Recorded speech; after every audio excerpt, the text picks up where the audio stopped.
What's going on, Ephraim? Hey, up in the carousel, being the errand boy. This tarp looks, oh wow. Okay, well first of all, smell test.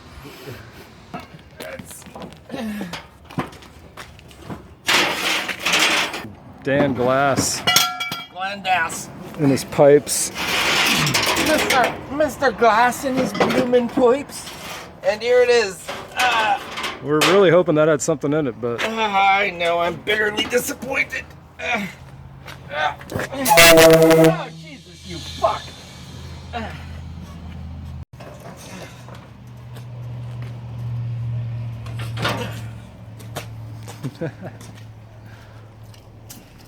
yeah, so we moved it over here and we're just sort of cleaning it off little by little, trying not to make a big deal out of it. Uh-oh, here comes the office manager. Time to look busy.